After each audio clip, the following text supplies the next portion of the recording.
Okay, good morning everybody. My name is Diana Pereira and today I'm going to talk about the socialization of chapter 1 related to institutional observation and diagnosis. So let's start. This is the organization of my work presentation. First I'm going to talk about the administrator level, secondly about the pedagogical level, and then I'm going to talk a little bit about the technological level, and finally I'm going to explain to you a little bit about the population and the information of the individuals. So we have the administrative level. So it is related to the pay of the institution. It is important to say that the educational institution Orubajo is located in a small town named Oru in the municipality of El Tarra, Norte de Santander, in the Catatumbo region.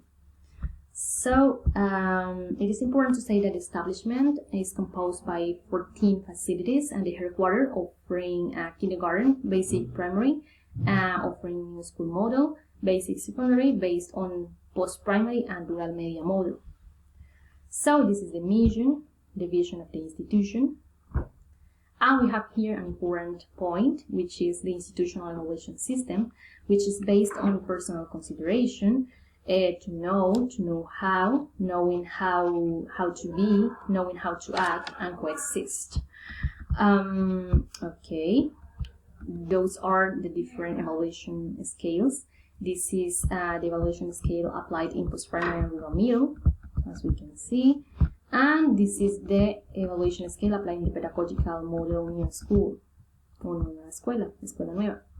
Okay, we have the symbols of the institution, and this is the school child, and this is the flag, and this is the organizational chart in which we can see the different entities which are in charge of the establishment. So we have the coexistence handbook, and it's important to say that this coexistence handbook is framed in the law 1620 of 2015, that taking into account the decree 1965, in which students are holders of rights and they will enjoy the protection, parental responsibility, the custody and personal care. We can find here teachers, parents, students' profile, rights and duties, and this is the school day implemented in the institution. Talking about the National Education Ministry guidelines toward health emergency, it is important to highlight that the educational institution Orubajo took into account the resolution 777 of 2021 Ministry of Health and Social Protection, by which different establishments return in a presential way following the biosecurity protocols. So this is the chronogram of the institution in which different activities are scheduled, especially in the fourth term, of course. Okay, we have the pedagogical level. This is the English area planning. So here some guidelines are proposed by the MEN, of course, and some descriptors presented by the Common European Framework of Reference in order to promote the critical capacity and the communicative competences, of course.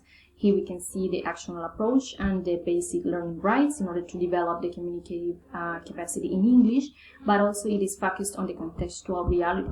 Hours per week, primary works 2 hours per week, high school 3 hours in English. And the pedagogical resources, there are some guide methods according to the MEN. We have Way to Go and English Please. There are 2 BDBs and 2 TBs. So now, methodology of the collective language teachers. There is just one teacher, sorry. So this teacher is in charge of the planning from 6th to 11th grade. So the teacher follows some stages. We have here the moment of exploration, time of structuring, time of practice, time of transfer, and time of assessment. This is the curriculum design or the syllabus. There is no specific syllabus, so we have here some specific topics in order to work in the English area. So now talking about the main methodology, we have the constructivist approach as the main approach adopted by the institution, and the actional approach, which considers the individual who learns a foreign language as a social agent that has tasks, but not only in the language, but in a specific context. And the task-based learning, which is a pedagogical tool implemented by the teacher. Students and teachers are working in a remote alternation. So they are working face-to-face, and there are not synchronic or asynchronous classes. And according to the observation, the teacher implements some stages. So the opening of the class, the development of the class, and the closure of the class. So let's continue. We have here the English schedule and different courses. The technological level. So here it is important to say that according to the survey or the questionnaire applied to the supervisor, there are not synchronic or asynchronous classes, and there is not use of platforms, and there are not synchronic or asynchronous classes, and the only mean of communication is WhatsApp. Due to some connection issues, because it is a rural area, and that's it. So the population and information about individuals. The establishment counts with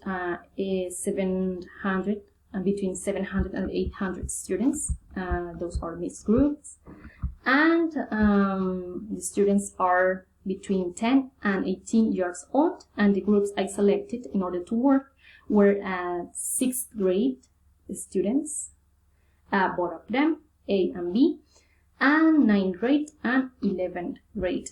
The English language level, according to the Saber 11 test, presented that the students of this establishment are between the A1 and A2 level. So we have here the parents. This is a fundamental element. So there is an active participation of parents. So there are 3 or 1 parent participating for each grade or course. So this is the high school faculty.